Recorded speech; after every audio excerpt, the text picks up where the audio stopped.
The powers that ought not be keep telling us that technology is making life easier, making everything more convenient, and it's progress for everyone. But look what just happened in the UK. An 89-year-old man named Roland Nice drives his white van into the Swan Lane parking lot in Haverhill, Suffolk, a place that he's been using for 30 years without a problem.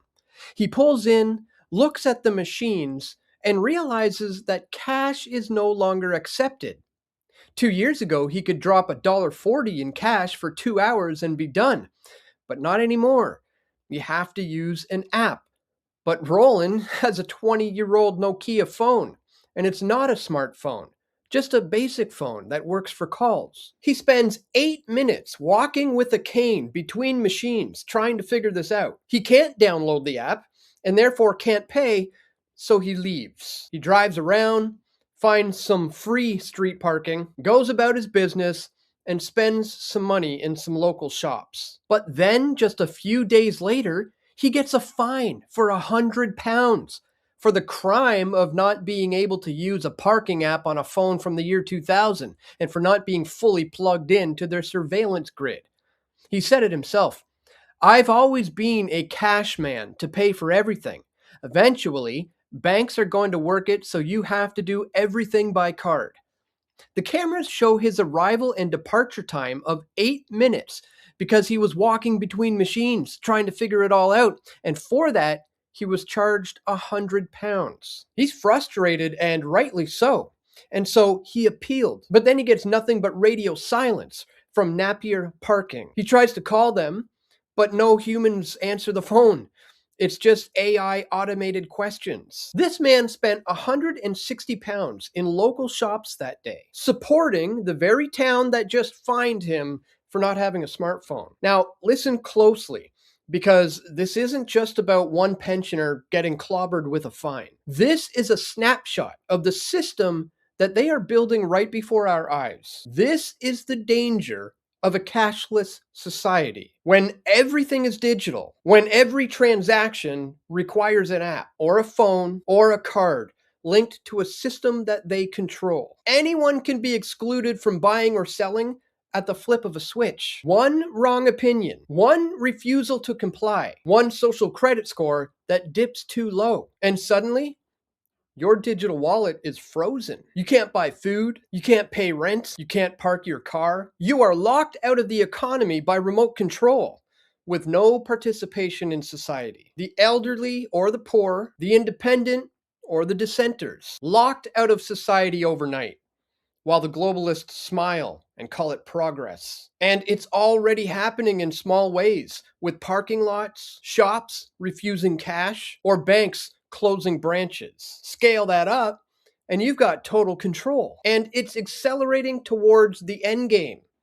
A one world digital currency, a central bank digital currency, or CBDC. Programmable money that's trackable and controllable. They can set expiry dates on your funds, restrict what you can buy, or shut you off completely if you step out of line. Central banks and global institutions have been pushing this hard. Digital IDs that are tied directly to digital money. One system to rule them all. And when the global CBDC network is fully online, there will be no escape. Your money will no longer be yours.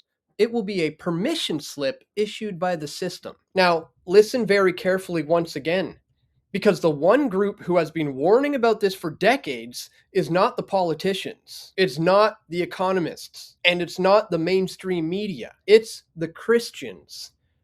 Why? Because we read the Bible, and Bible prophecy is crystal clear. Revelation 13 tells us plainly that a time is coming when no one will be able to buy or sell unless he has the mark of the beast on the right hand or forehead. For years, the mainstream has laughed it off as crazy talk or conspiracy theory. Meanwhile, the infrastructure for that exact kind of control system is currently being rolled out under the banner of convenience, efficiency, and going green. The technology for the mark is already here, folks. The infrastructure is being installed town by town, parking lot by parking lot, and bank by bank. They're not hiding it.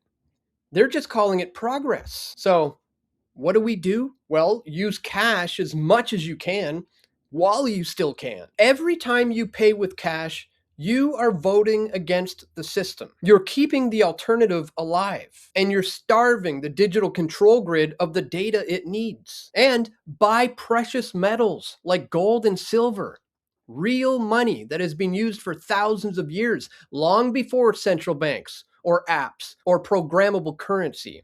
It can't be printed out of thin air. It can't be switched off by a central bankster. And it doesn't require an app or a smartphone. Gold and silver is the ultimate opt out. It's physical, tangible, and independent of their digital prison. It's money that they can't turn off with the keystroke.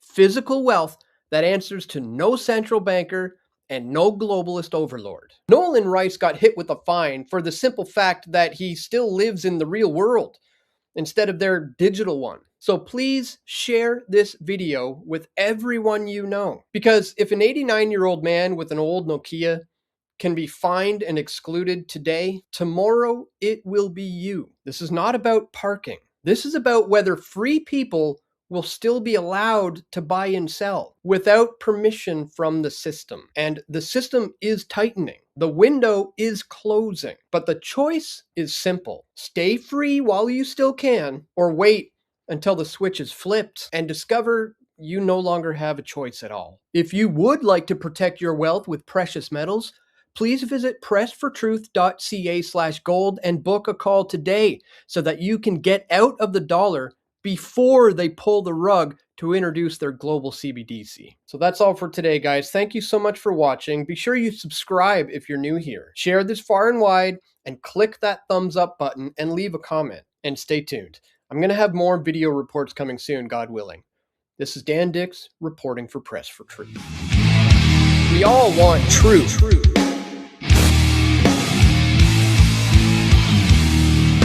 The truth will set you free.